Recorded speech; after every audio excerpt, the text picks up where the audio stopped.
Her true story, from California. My son texted, "You won't be joining us. My wife prefers to keep it only her family." After I paid for the whole vacation, so I froze the travel fund before takeoff. They boarded the plane. The card didn't. "You should understand your place. My wife prefers to keep the vacation just for her family. You've already done your part by paying." That was the text my son sent me at exactly 11:02 p.m., 2 nights before the family trip I had been planning, funding, and dreaming about for 3 years. I sat at the kitchen table, my reading glasses perched on the tip of my nose, the soft hum of the refrigerator the only sound in the house. I had just finished placing the last set of travel-sized sunscreen bottles into the zippered bags I had labeled by hand, one for each grandchild. My hands were still sticky with tape from wrapping little souvenir bags with keychains that said "Aloha" and "Grandma loves you." The phone buzzed again. Another message. "Don't take it the wrong way, Mom. It's not personal. It's just simpler this way." I did not reply. I stared at the glowing screen until it went dark. Then I placed it face down on the table. He didn't call. He didn't say thank you. He didn't even bother to lie with kindness. Just a cold, quiet reshuffling of family, where the woman who raised him had become, in his words, not part of her family. I had known things were changing. It wasn't just the way Tanya, my daughter-in-law, corrected me in front of the kids, or the way she rolled her eyes when I told stories from when my husband and I first visited Hawaii on our honeymoon. It wasn't even how she started hosting holidays at her mother's house and forgot to mention it until the day before. No, what told me everything I needed to know was the way she had looked past me. Not through me, but past me, like a waitress at a restaurant that had already dropped off the check. Still, I never thought Nathan would go along with it. He had once written me Mother's Day cards that made me cry. He used to bring me pink tulips every March, even when he moved out of state. When he was a boy, he told his teachers I was his best friend. I kept the picture he drew in 2nd grade, the one where I had a cape and the caption said, "My mom saves the day." Apparently, I was no longer part of that story. I looked at the small duffel bag I had packed for myself.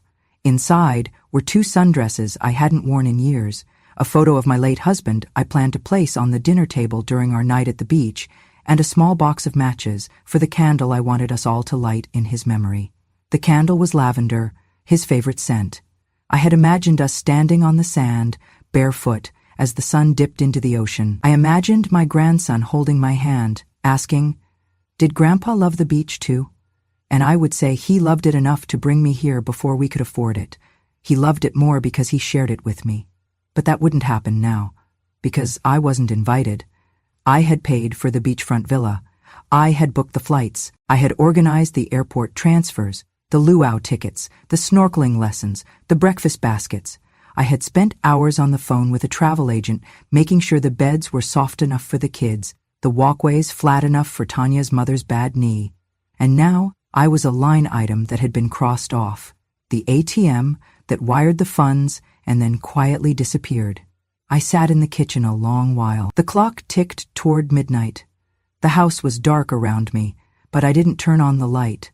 I let the dim glow of the under-cabinet bulbs cast long shadows over the counters I had scrubbed earlier that evening.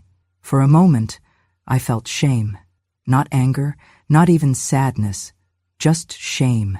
The quiet, aching kind that makes you feel like a fool for hoping. I thought about calling him. I even picked up the phone. But what would I say?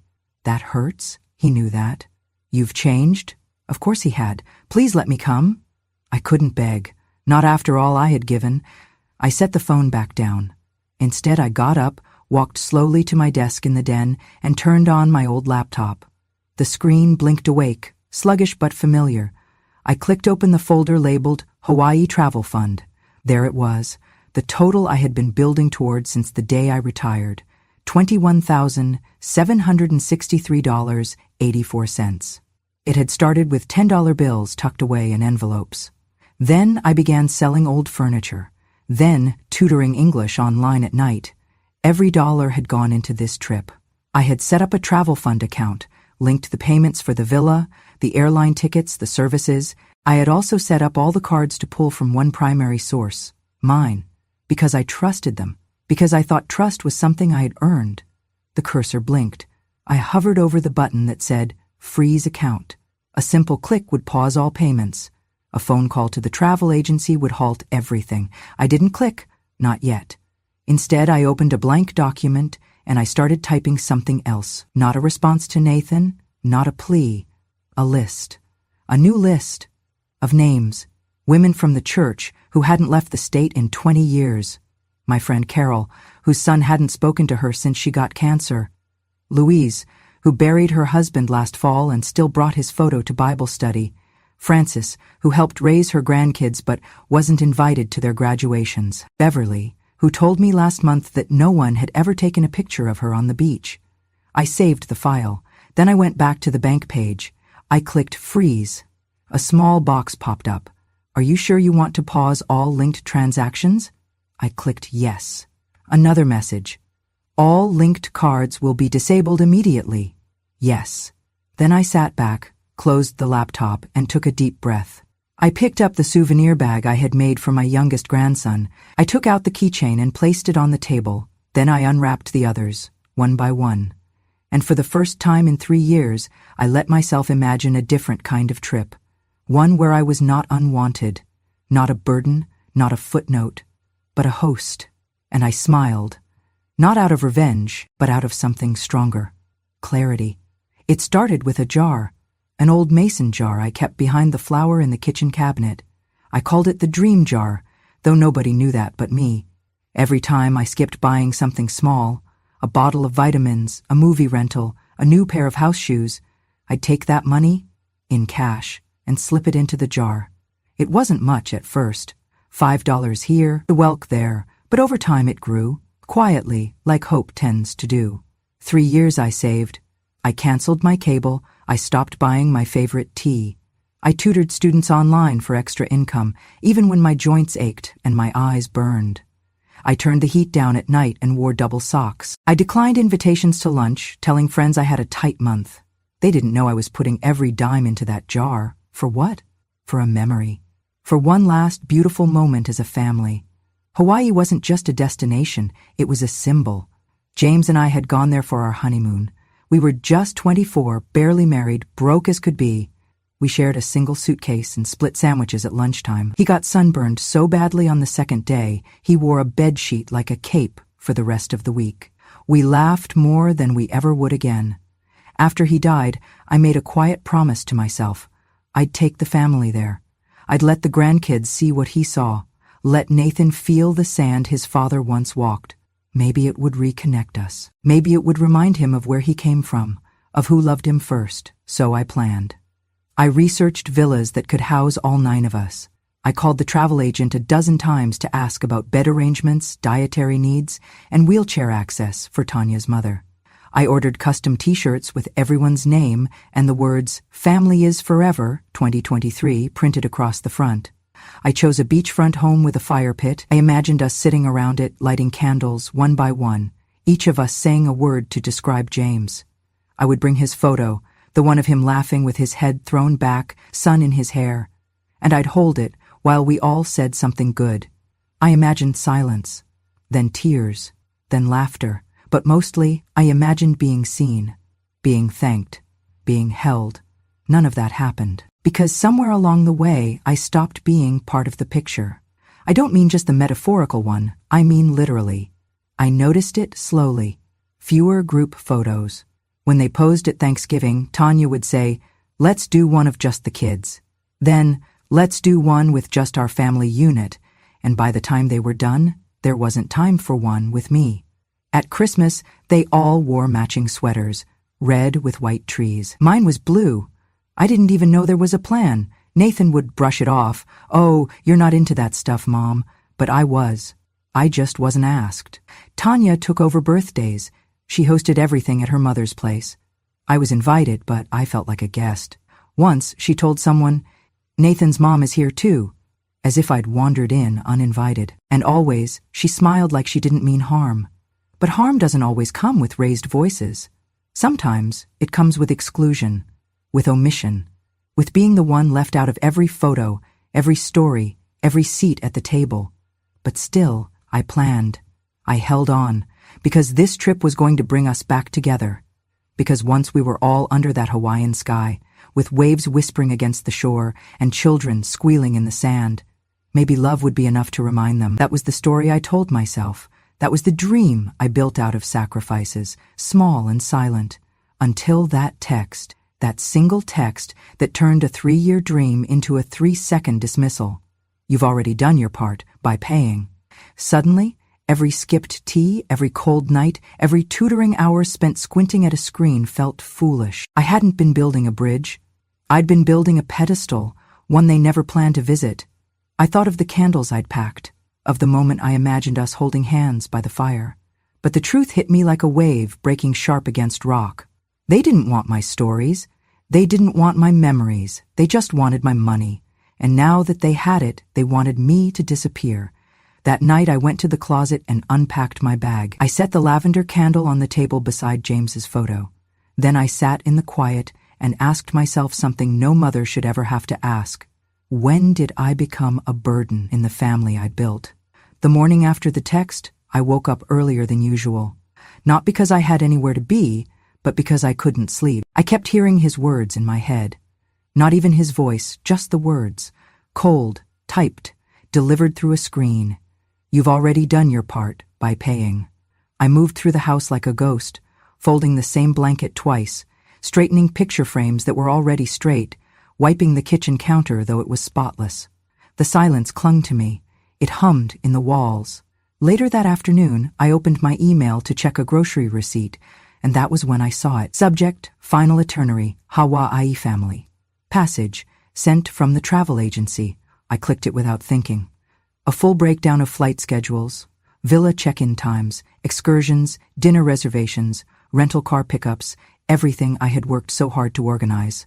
I scrolled slowly, eyes scanning for confirmation of what I already suspected but hadn't wanted to face. There were 8 names. Nathan, Tanya, their 2 kids, Tanya's parents, Tanya's sister's boyfriend, not mine, not Mom, not Marilyn, not anywhere. 8 plane tickets, 8 lay greeting passes, 8 guests registered at the villa. I was not one of them. I stared at the screen, my hand hovering over the mouse. Then I zoomed in. Maybe there had been a mistake. Maybe I was under guest 9. Maybe they'd added me separately. Maybe, but there were no other attachments, no side bookings, no separate confirmation, just 8. I sat there for a long moment. Then I closed the laptop gently, like it might break if I moved too fast. That evening, Tanya called. Not Nathan, Tanya. Her voice was overly cheerful. We're just wrapping up packing, she chirped. I hope everything's set on your end money-wise. I think the final payment hits tomorrow, right? I didn't answer right away. Then I asked softly, Is there anything you need me to bring? A pause. A sharp, awkward silence. Bring, she echoed. Oh, no, you don't need to bring anything, I pushed gently. Just wondering if I should pack any games for the kids or snacks for the flight. I know sometimes they get motion sick. She cut me off, still smiling, but with steel in her voice now. Marilyn, we've got it all handled. You really don't need to worry. In fact, we were thinking it might be best if you took this trip to rest. Stay home. Focus on you. She didn't say it with malice, but the finality was there. They had planned the whole thing with me excluded, and were now pretending it was for my own good. After the call ended, I stood in my kitchen, staring out the window at the bird bath James had installed 20 years ago. The water was still, not a ripple, just like me. Not angry, not shocked, just still. I walked to the closet, pulled down the small fireproof lockbox, and opened it. Inside were the documents I'd kept since opening the travel fund, the account I created, the account I funded, the account linked to every single booking. I flipped through the forms. There it was in bold letters, account holder Marilyn Rose Monroe, authorized users none, no co-signers, no shared ownership, no alternate access. I sat down and opened my banking app. There it was. Travel fund, $21,763.84. Status, active, linked cards. 6 primary billing owner, me. That's when I started thinking about how easily they had erased me, how confidently, how they had spent my generosity like it was their right, and discarded my presence like it was a burden. I was never meant to go. They just needed the money. It had never been our vacation. It was a transaction. and I had been the bank. But the thing about banks is, they can close. I did not make any decisions that night. Instead, I turned off the phone, made myself a cup of peppermint tea, and sat with it. I let myself feel it fully, not just the insult, but the clarity. They did not forget me. They omitted me. And worse, they assumed I would be too passive, too old, too grateful for crumbs to notice. They thought I'd stay in the shadows and smile anyway. They forgot who raised them. I closed the app, and for the first time in months I slept through the night. I didn't yell. I didn't cry. I didn't call anyone to announce what I'd discovered. No dramatic phone calls, no explosive accusations. I simply made tea, sat in the chair James used to call the lookout, and stared out the window while my laptop blinked awake beside me. The house was still. No TV, no radio, just the wind tapping against the pane, and the occasional hum of the fridge. And in that silence, something inside me settled, not like calm, but like stone. I was no longer confused. I was no longer waiting for an apology. I was planning. I opened the banking application and scrolled to the travel fund section. My name was still at the top, account owner. I checked the linked cards, 6 in total. 1 for the resort, 1 for the car rental company, 1 for the airline, 3 for incidentals, food, excursions, entertainment, all set to auto-draw from the same source, my fund. I clicked the settings tab. There it was, transaction lock, freeze mode. I hovered over the toggle. A small note beneath it read, "Activate this setting to pause all outgoing charges from this account. Linked cards will be disabled. No new charges can be authorized without account owner verification." 1 click. That was all it would take. But I didn't click it yet. Instead, I opened another tab, the one for my calendar. I marked the departure day with a red circle. They were scheduled to leave LAX at 10:45 IEM, local time. If they arrived 2 hours early for check-in, that meant I'd want the freeze to begin at around 8:15 IEM, just as they queued up at the gate, confident everything had been paid for. That would be the moment the cards stopped working. But only if I told them not to. Only if I held the silence long enough.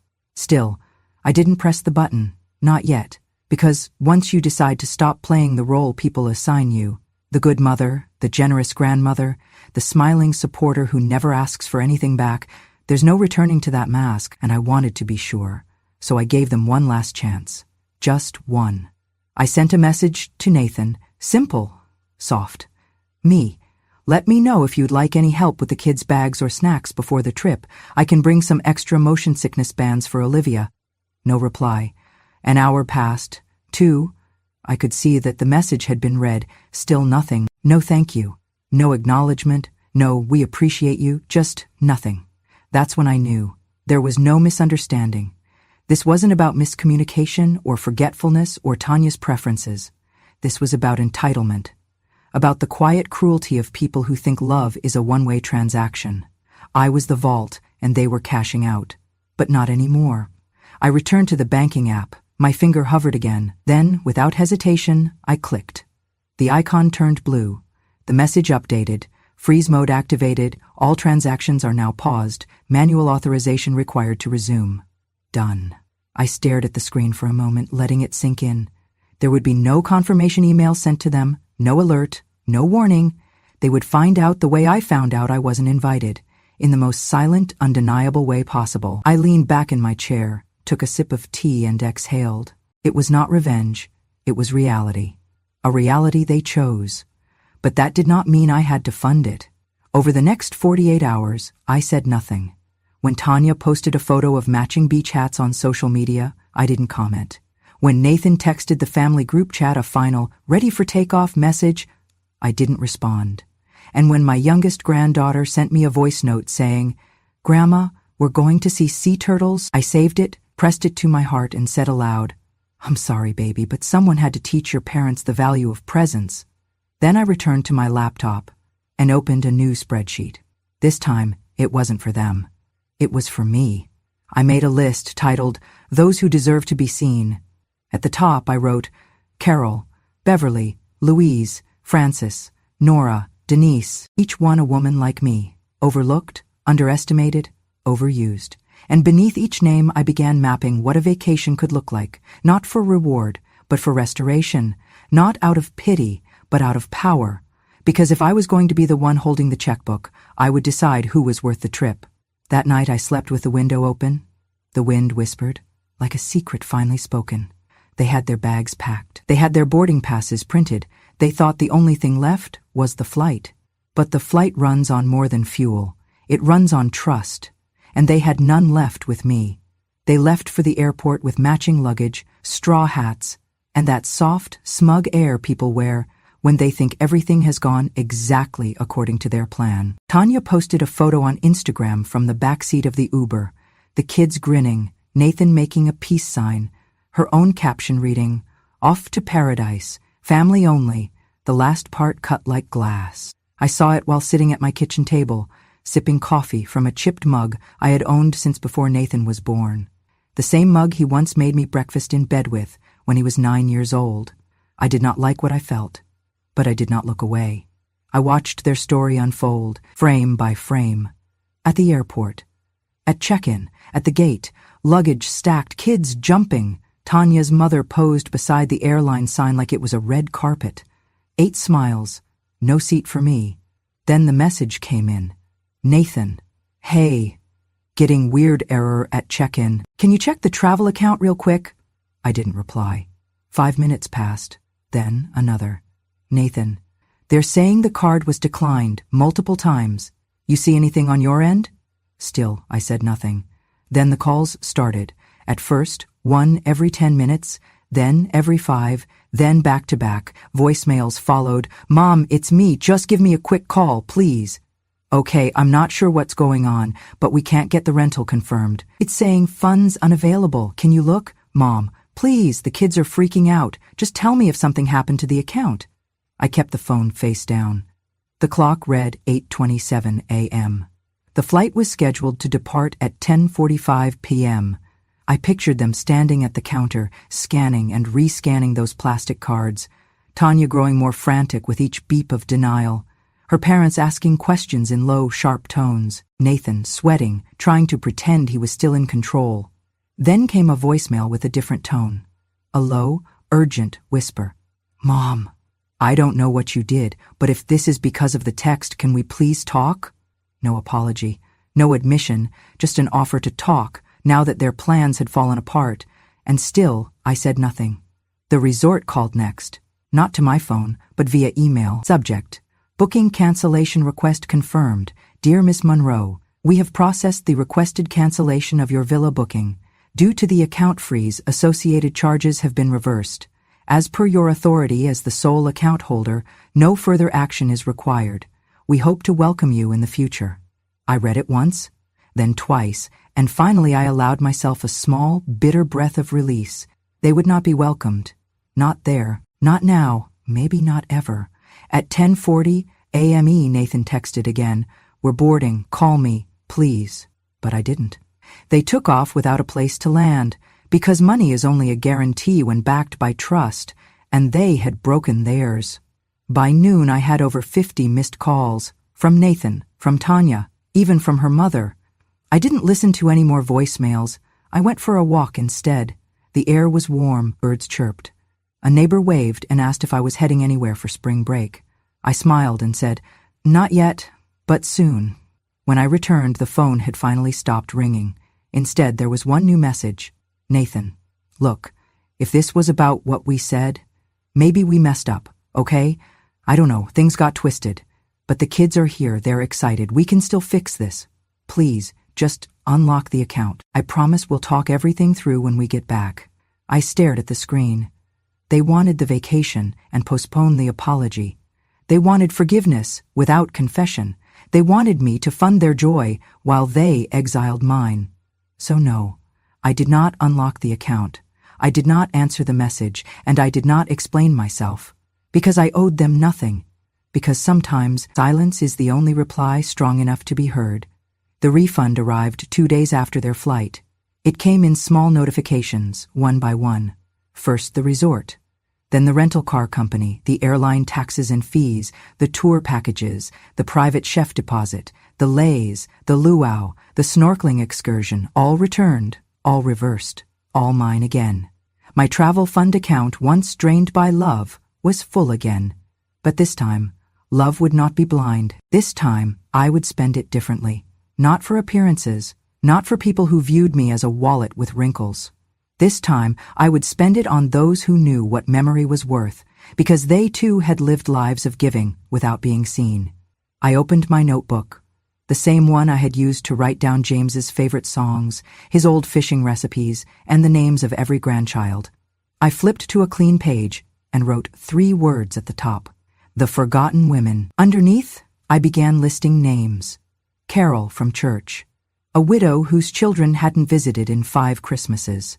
Frances, who still wore her wedding ring, even though her husband had left her 30 years ago. Beverly, who cared for a brother with dementia and slept on a cot beside his hospital bed. Nora, who once told me, the worst part of old age isn't the pain, it's the invisibility. Lucille, my old neighbor, a retired librarian who'd never seen the ocean. And Dottie, who had once given me a ride to the clinic when I twisted my ankle and never let me repay her. I made 6 phone calls. Each conversation was the same: hesitant hellos, followed by stunned silence, then disbelief. You want to take me where? Hawaii, dear. For 1 week. No catch. But why me? Because someone should. Because you matter. I made the bookings under my own name this time. 1 villa, 6 women, 7 days. No tags, no hashtags, no family-only captions. I called the travel agent and gave her different names. I asked for separate beds and 1 large table with enough space for all of us to sit together every night. Then I went to the box beneath my bed. Inside was the photo of James I had planned to place at the head of our family table. His smile still strong, still mischievous, still mine. I had the photo enlarged and framed. Not in gold, but in soft walnut, the kind of wood that grows darker and more beautiful with time.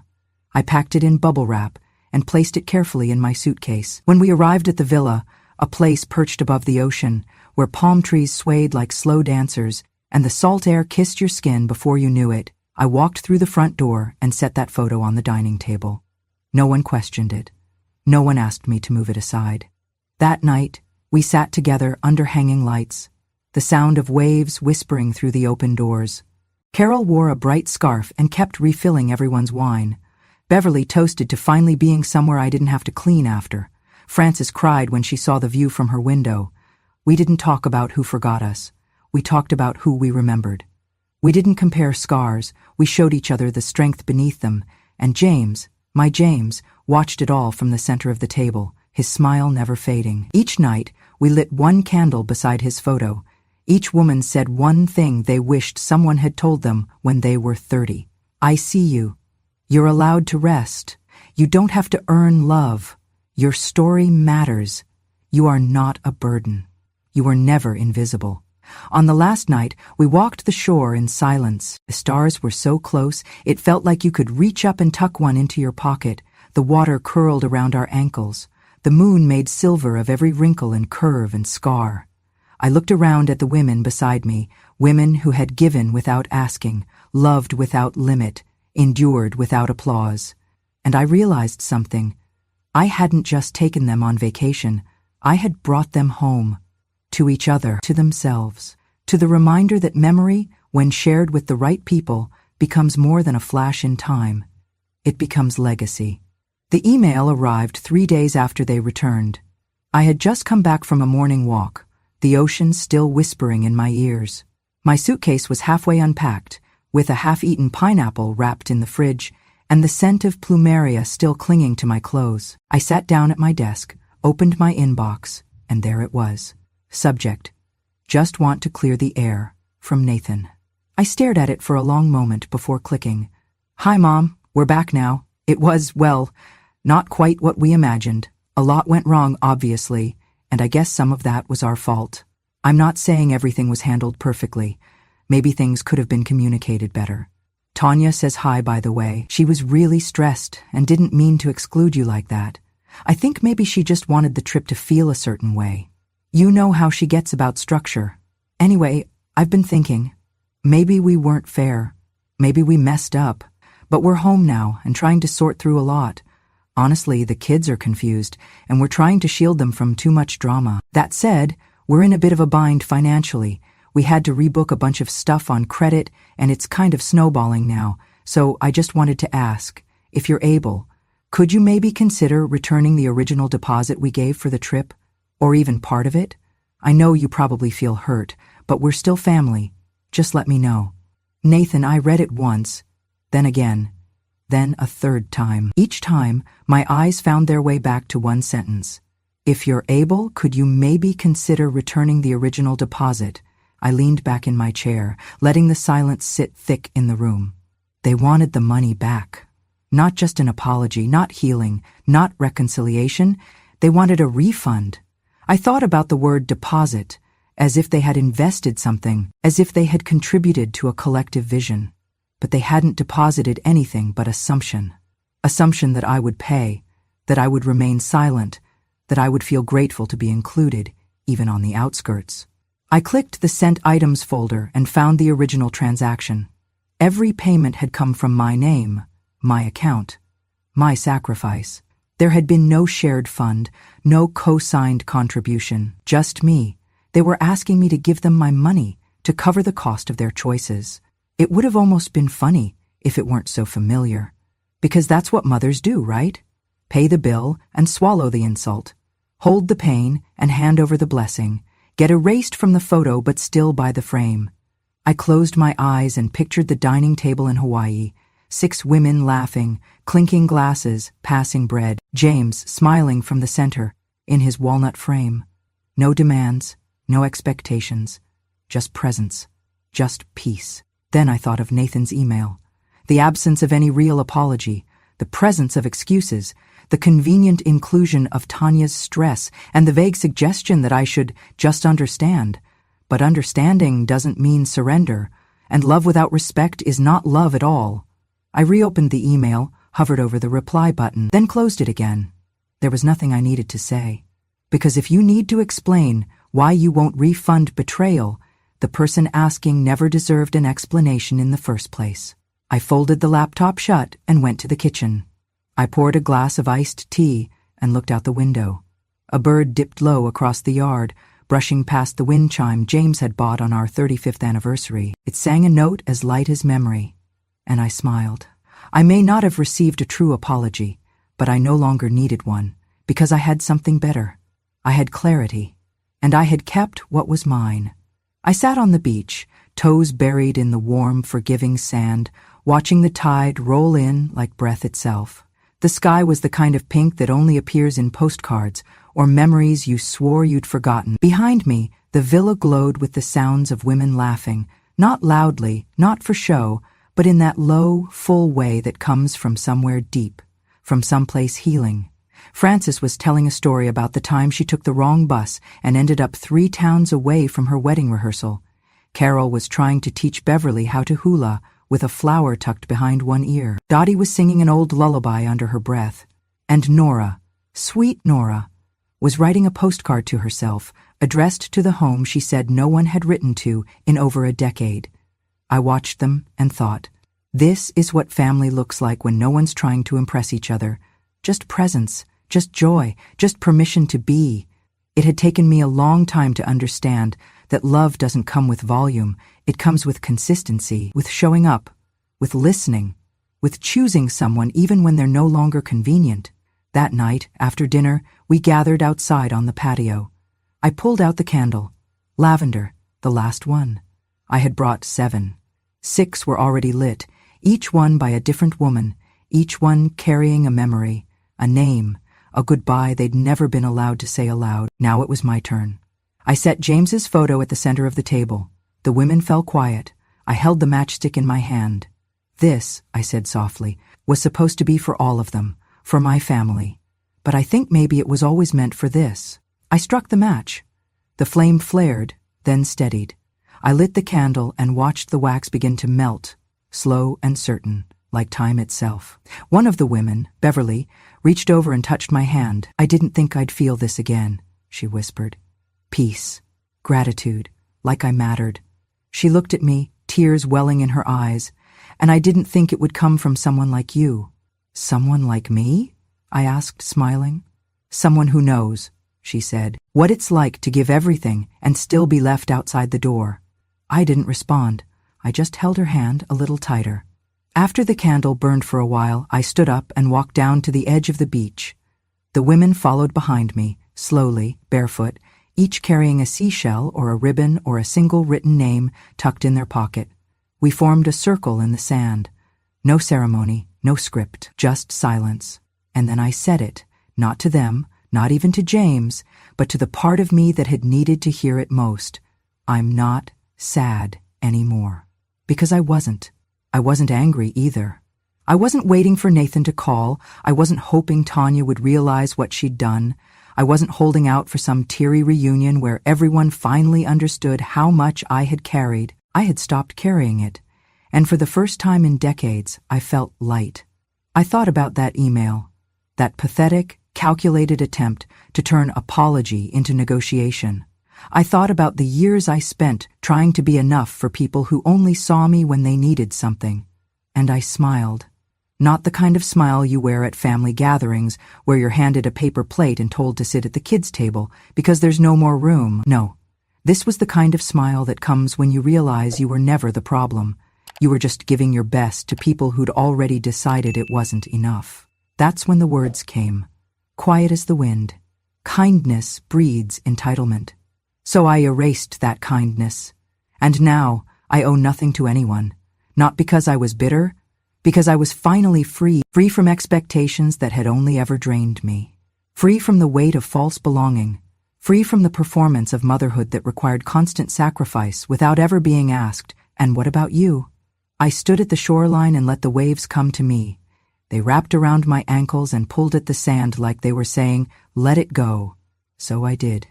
I let go of the dream of a family that would hold space for me. I let go of the house I helped build but was never welcomed in.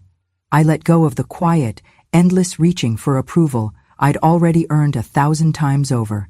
And what remained was this: a handful of women, a villa glowing behind us, a husband's smile frozen in a photo, and a heart no longer begging to be seen. I turned back and looked at them, my chosen family, and thought, I was never left behind. I simply found the ones who were walking my way. If this story touched something deep in you, if you've ever poured your heart into a family that forgot you, if you've ever been erased and had to write yourself back in, then you belong here. This is Grandma True Stories, where silence becomes strength and memory becomes power. We tell the stories no one else dares to, of mothers discarded, of women who endured, of legacies rebuilt, not with noise, but with truth. So if you believe kindness isn't weakness, but wisdom that waits, if you believe that being forgotten isn't the end of your story, but the start of a better one, subscribe to Grandma True Stories today. Because when a grandma speaks, the world finally listens.